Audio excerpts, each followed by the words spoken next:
Hi, welcome back. My name is Michelle and you're watching Michelle's Life. Today we're on the floor. Yes, the floor. And if you've noticed, my bookcase is pretty damn empty. All of my books are in boxes. I asked on Twitter if you guys would like to see the books that I'm going to bring with me to Florida. I have put them in a tub because here's the situation. My husband is deploying for 4 months, and then 2 months after he returns, his contract is over with the Air Force, so he will not be re-enlisting. So at this time, my daughter and I are going to move back home. Unfortunately, the Air Force will not pay to move our stuff until the end of Tom's contract. So we are putting all of our stuff in storage in Arkansas and just moving down the essentials in my car with my daughter and my dog and my cat to Florida. Some of those essentials include my TBR books. So my daughter gets 2 tubs of books and I will be bringing 1. Also, we're staying with my lovely in-laws, so I didn't want them to judge me too harshly for bringing more than 1 tub of books for myself. That does not mean I'm going to stop buying books while I'm in Florida. Let's just be honest, okay? So I will show you my tub of books. I'll show you what the tub looks like really quick. Hold on, it's really heavy. This is my tub of books. It's pretty big. So I don't really know a lot about each of these books, but I hope you don't judge me too much about that. Anyway, the first book is Nicholas and Alexandra. I've mentioned this book a couple times on my channel now. It's about the Romanov family. I have not finished it yet. I am, I think, 200 pages into it, so I still have quite a while to go till I finish, and I wanted to bring it with me to Florida so I could do that. Next is Debbie Harry Sings in French. I really should have just read this. It's really small. I don't have to bring it with me. But this is by Megan Brothers. She wrote Weird Girl and What's His Name, and I absolutely loved that book at the very beginning of this year. And I want to finish the year with a Megan Brothers book. It says, I realized I didn't want to sit around in a dark room in love with being in the dark. I wanted some new kind of energy. I wanted something good to happen for a change. Maybe that makes me sound like a crystal-toting hippie, but so what? Drugs didn't make me happy, drinking didn't make me happy. Dancing to Blondie, on the other hand, made me feel alright. So that's all I really know about this book. I'm sure it's probably gonna be good. Megan Brothers is phenomenal, so. I know absolutely nothing about this other than I think it takes place in France and it's about 2 sisters. The Light Between Oceans. I've heard stunning reviews about this book here on BookTube, and when I found it for 50 cents I picked it up, so it will be coming with me to Florida. The next I also know nothing about. It is A Visit from the Goon Squad by Jennifer Egan. I heard about this book over on my friend Michelle's channel, Mishmash, and she really enjoyed it, so I really respect her taste in books, and I really think if she liked it, I'll like it as well. Also, I won a Pulitzer Prize. Next is Diane Setterfield's The 13th Tale. This is one of Cece's, and her channel is Problem Lover Book Nerds, favorite books. I know it's about I think she's a writer, and she's finally writing about her life, I think. It's some kind of like chronicling of her life. I don't know. I've heard Cece mention it a couple of times, and it was $5 once at Barnes & Noble, so I picked it up and I want to read it. It was described as one of those books for book lovers, so. Next is The Secret Garden. I have not read this one yet, but I wanted to bring it with me and get to it because I would like to read a couple more classics before the end of the year. Then a beloved classic, children's classic here on BookTube is Anne of Green Gables, so I'm going to be bringing that one with me as well. Next, I received this one in my July Landfall Freight box, and it's The Red Virgin and the Vision of Utopia by Mary M. Talbot and Brian Talbot. And it's a feminist graphic novel. That's all I know about it. Next is also a recommendation from Michelle over at Mishmash. It's Magma Lit's The Interestings. Also, I recently heard that Max over at Well Done Books loves this book as well, so, and when I saw it for 50 cents I bought it. I don't know why I'm explaining all of these to you as far as like my rationale for picking them up. I don't know anything about this other than that it's character driven and it's focused on people and our motivations as people. Next is Thank God I don't have to explain this one. Do I have to explain this? I don't have to explain this one, right? The Hero of Ages. This is book 3 in the Mistborn trilogy. No, I don't have the pretty covers, but it's floppy. Yeah. Yeah, I'm really looking forward to getting to this one. I'm hoping to finish it before the end of the year, so it had to come with me to Florida. I mean, I've got 4 months to finish it, right? Hopefully I'll finish it.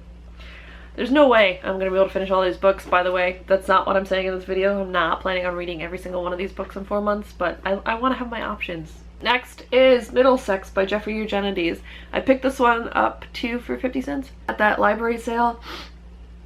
And after reading None of the Above by I.W. Gregorio, I've wanted to read another book featuring an intersex character. I just heard really great things about this one. Next is The Crane Wife by Patrick Ness.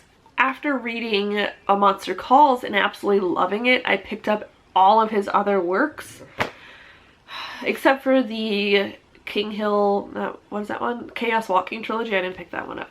But this is supposedly an adult novel written by him, and so I'm interested, and it's short, so it'd be nice to pick this up if I am tired of reading really big books like Hero of Ages or Nicholas and Alexandra.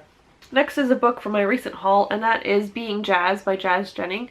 And it is a YA story of a transgender teen. Next is a nonfiction book. It is Jim Burke's What's the Big Idea? Question-driven units to motivate reading, writing, and thinking. And I want to start applying for jobs when I get back to Florida. So I wanted to give this just a flip through, maybe not read page to page, but just a flip through to motivate me to create more thought-provoking lessons when I do get back into the classroom. The next book is the Man Booker winner from 2013. Oh, there's a rip on the cover. And that is The Luminaries by Eleanor Catton. I absolutely love this edition. The hardcover is white, but I love the blue. It's so pretty. Just look how pretty this book is.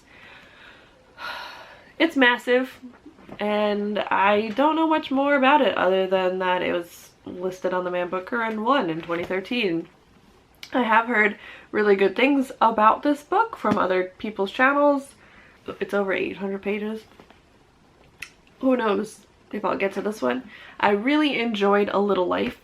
I am upset that I couldn't finish it due to the heavy content that I emotionally just wasn't ready for. So I'm hoping that this will fulfill that niche where it probably has beautiful writing and really great storytelling, and I look forward to getting to it. This one I know nothing about. It is Lexicon by Max Berry. Max sold me when I was at Books A Million one day. It says, "Sticks and stone break bones, words kill." They recruited Emily Ruff from the streets. They said it was because she's good with words. They'll live to regret it. They say Will Park survived something he shouldn't have, but he doesn't remember.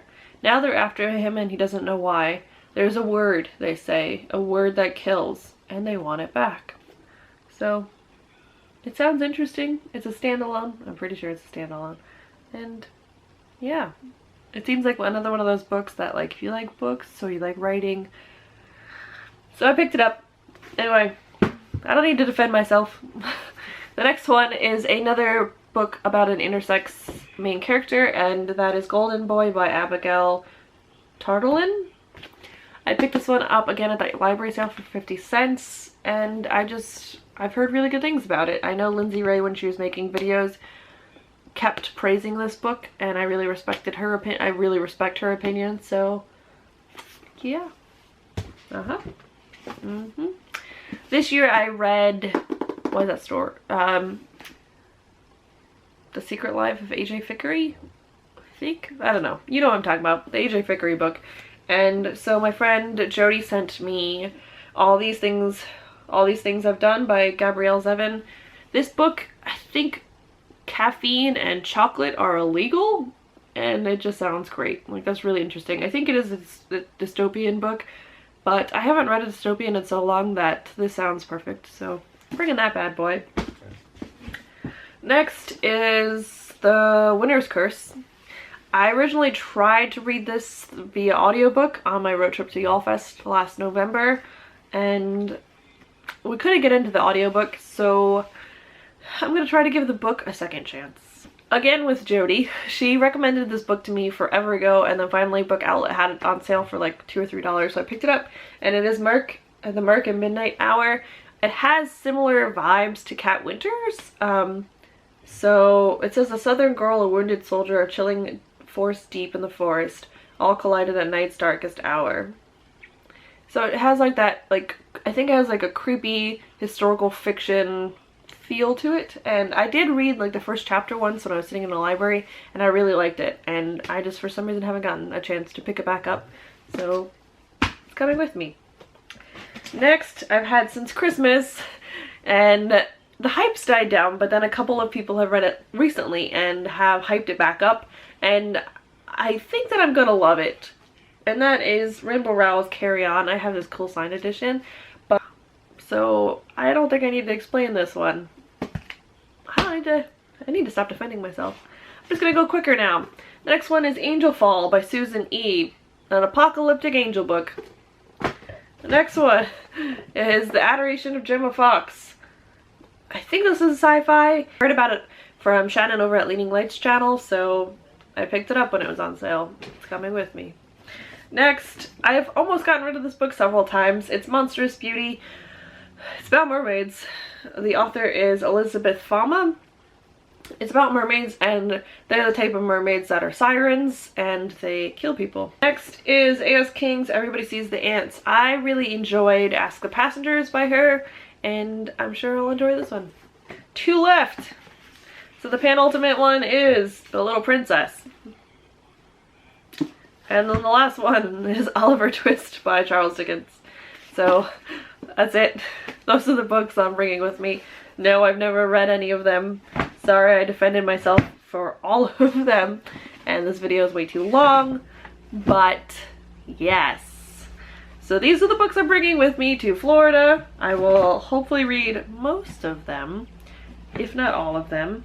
And that's it. Thank you for watching, liking, subscribing, and commenting, and I'll see you guys next time. Bye!